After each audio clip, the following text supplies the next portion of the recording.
Saya mulai dengan kajian saya di buku saya juga saya tulis di situ. Bagaimana sesungguhnya proxy war dan neocortex war terjadi. Proxy war adalah musuh membangun benteng pertahanannya di tempat kita. Itu proxy war. Sementara neocortex war itu orang pemikiran. Disusupi pemikiran habis-habisan ke otak kita untuk kemudian pemikiran musuh menjadi sebuah pembenaran. Tapi itu semua dimulai oleh satu hal. Apa itu? Symbolic torture. Jadi kalimat-kalimat yang salah itu dijungkir balikan menjadi sebuah pembenaran. Jadi ada yang disebut dengan kepalsuan, pembenaran atas kepalsuan.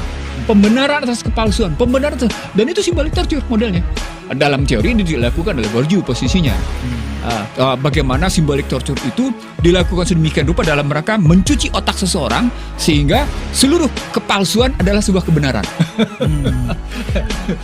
Dan itu merupakan proses yang biasa seperti Anda tahu dalam sebuah film yang di Stockholm Syndrome itu. Anda pernah tahu Stockholm Syndrome, bagaimana seorang perempuan dirampok, lalu kemudian diperkosa, disandera, lalu diperkosa. Lalu setelah dia diperkosa, dia bilang, oh iya, saya bisa mengerti kenapa saya dilakukan hubungan intim dan saya bisa mengerti kenapa dia merampok. Symbolic torture. Simbolik, kekerasan simbolik namanya. Nah, itu yang sedang terjadi lewat yang namanya ICT, lewat handphone. Dan itu kemudian diserang habis-habisan.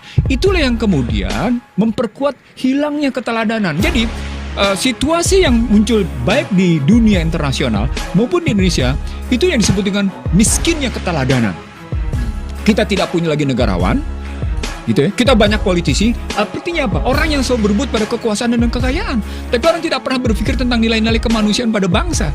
Nah, potensi ini terus membesar sedemikian rupa sehingga gelembung keterbelahan itu makin berisi padat dan bukan kemudian makin kosong, kok melempong enggak, tapi makin terisi padat. Tadinya dia gelembung kosong gitu ya, cuma sebuah itu posisinya, tapi ujungnya menjadi sebuah kenyataan kalau digiring menjadi seperti itu. Saya bilang kalau digiring menjadi kenyataannya seperti itu gitu posisinya.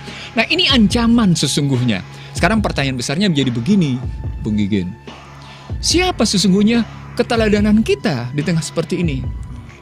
Adakah bangsa Indonesia punya keteladanan gitu ya, pemimpinnya punya keteladanan untuk mencegah lahirnya keterbelahan?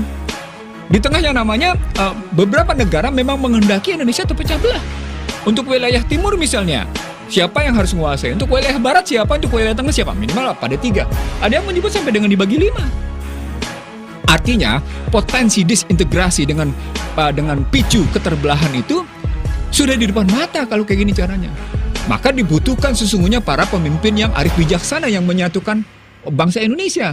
Nah, repotnya kita belum melihat itu siapa tokoh itu gitu.